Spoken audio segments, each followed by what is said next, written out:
Warning: our YouTube channel and its videos may contain scenes, language, and content that may not be appropriate for all audiences. These videos include surveillance footage, undercover pursuit of suspects, actual police and rescue operations, and fearless confrontations. If you do not approve of the content, please do not watch our videos. If you wish to continue, we strongly advise that you proceed with caution. Viewers' discretion is advised. Kasama ho natin ngayon dito sa studio sina Noel Bermudo, Joselito Iblasin at maging si Dante Bermudo. Inirereklamo kasi ho nila ang engineer na si Alisabe Billy Basher ng ACCV Builders sa Imus, Cavite po yan. Dahil hindi raw siya sumusunod sa kanilang napag-usapang sweldo. Umabot na daw ho ng mahigit 100,000 piso ang total na dapat bayaran sa kanila. Hanggang sa pumayag na lamang sila na 31,000 pesos na lamang daw ibabayad sa kanila. Ngunit, hindi pa rin po sa kanila ibinigay. Nagka-utang-utang na raw po sila. Ang gusto lamang po nila mangyari, mabayaran na po silang lahat nang wala na silang maging problema. Okay, kausapin mo natin ang tatlo pong mga manggagawa. Sinong una nating kausapin? Sino si Noel Bermudo? Okay, Noel. Alam ba ho ninyo ano itong pinasukan ninyong trabaho dito? Opo, construction po, sir. Okay, pero ano to? Ito ba'y direct ba o subcontract to? Nung una po, ang usapan po namin na itong engineer, papakyaw lang kami. So, magiging pakyawan lang kami. Ang usapan namin, trusses lang, bubong at saka biga. Ngayon, nung kalaunan po, iniwan siya ng mga tao niya dahil po sa pabitin-bitin na sahod. Ngayon, yung ibang trabaho, ipinasuyo na naman niya sa akin. Pero nag-usap kami kung magkano ang presyo niya. Ibinigay naman po niya ito sa amin. Ngayon, nung ginawa na namin ang ginawa, kung ano yung dapat gawin, gawin na daw namin. Basta, bahala na siya magbigay ng presyo, sabi niya gano'n. Ngayon po, nung kalaunan po, na malapit nang maibil yung bahay, pumunta siya ng hapon. Tapos may kakulangan pa siya nung Sabado, nakarampang Sabado, may kakulangan pa siyang pasahod sa tao. Ngayon, yung kakulangan niya, binigay niya nung Martes na ng katapusan. Sabi ko, sir, kulang po yung pasahod nyo. Bakit ganito? Hindi tumupad sa usapan ninyo? Yung bang usapan ninyo ay verbal lang o nagkasulatan kayo? Verbal lang po, sir. Dahil sa sobrang tiwala ko po, dahil siya ay pinsan ng aking bayaw, dahil sa sobrang pagtiwala ko sa kanya, so hindi naman siguro ako ipapahamak ng bayaw ko para kaya nagtiwala po ako sa ganun. Ngayon, nung kalaunan po, tumawag siya bigla sa akin ng alas 5 nung January 31. Pero natanggap ko na po yung pera na kakulangan nung Sabado na pasahod ng tao. Pero kulang pa rin po. Ngayon, nung pagdating ko ron sa sabi niya, wala namang kayong natapos, wala namang kayong ginawa. Sabi sa akin ganun. Sabi ko, sir, tumingin kayo sa taas. Naka-metal paring na, tatapalan na lang namin bukas. Tapos, sabi niya sa akin, bakit wala nga talaga akong nakikitang natatapos? Sabi ko, sir, ang pagtatrabaho po kasi, hindi naman ilalagay sa kamay, ipupuna sa dingding, tapos na. May proseso po yan, sir, sabi kong ganun. At yung merong mga trabaho na hindi mo agad-agad makikita ng direkta sa mata mo, sabi niya sa akin, putang ina mo. Sabi niya sa akin, babariling ka papatayin kita, sabi niya sa akin ganun. Yun na nga po, kinabukasan, imbis papasok po kami sa site, sinabi niya pala sa gwardiya na hindi na kami papapasukin. Kaya hanggang doon, natenga kami doon sa barracks ng 3 araw. So ilang kayong mga empleyado dyan na ganitong problema? Marami kayo o kayo lamang 3? Kami, 10 po kami. 10 kayo? Opo. Okay, ganun din ba problema mo? Ano pangalan mo? Joselito? Okay, ganun rin? So kasama kayo, buo kayo? Magkakasama po. Pero sinisiguro ninyo na meron kayong natapos sa pinapagawa sa inyo? Meron Itong po. engineer nito? Okay. Siguro kausapin natin ngayon, nasa linya ngayon si Engineer Alisabe Billy Basher. Engineer, magandang gabi ho. Si Alex Santos po to, kasama ko po si Ben Tulfo.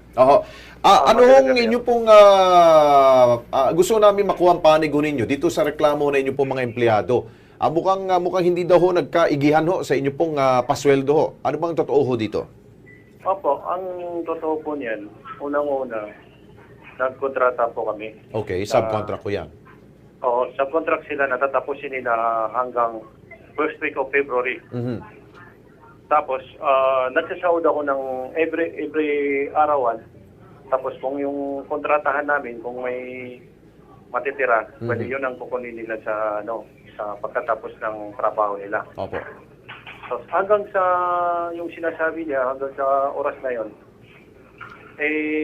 parang wala silang natatapos eh. Wala silang ginagawa, kunti lang eh. Kaya nagsasahod ako.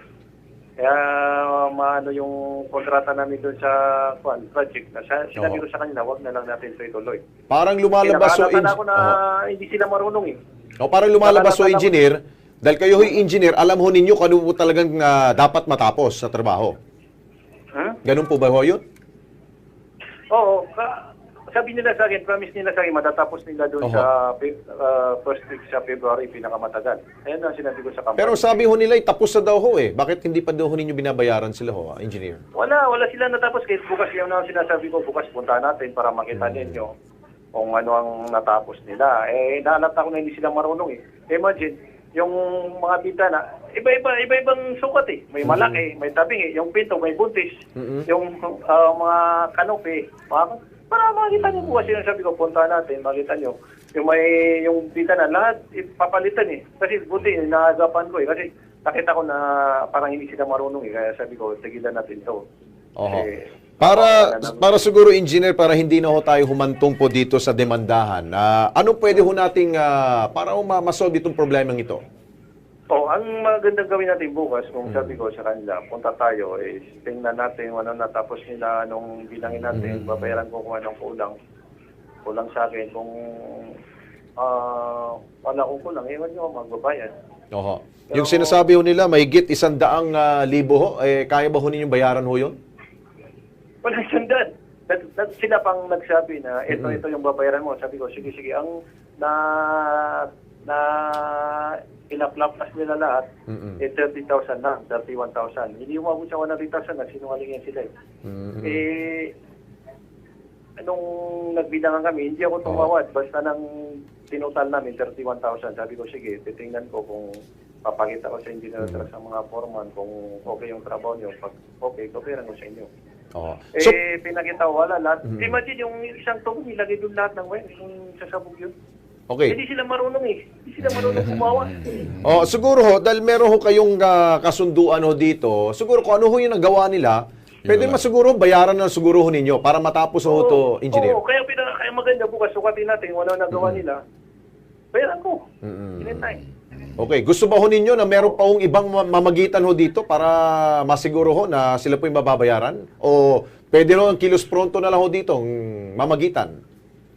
Pwede. Sinong mamamagitan? Pwede. Punta kami bukas doon. Okay. Tingnan Sige po. namin yung ano natapos nila, sukatin. Kasi per square meter namin sa plus. Sige ho. Ito si Ben, may sasabihin sa iyo. Engineer, pinakikinggan ko ang sinasabi nyo. No? Parang gusto nyo, ito naman, para kwentas klaros to. Ano?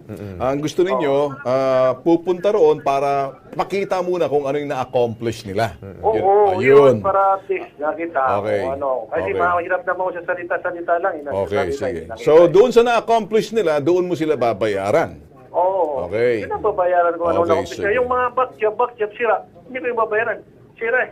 Ako pang gumastos eh. Okay. Basta yung tamang gawa na ginawa, kasi kontrata to, yun ang yung babayaran tamang mo. gawa na Pag ginawa. medyo Yung, pumalpak, hindi tama kasi papalit. Alam mo naman sa mga subdivision. okay. Doble bayad na yun. Doble bayad. Okay. Pero engineer, itong sinasabi ni Noel, ikaw Noel, makapagpatunay ka ba na meron kayong nagawa talaga at meron kayong natapos? Opo, sir. Ayun.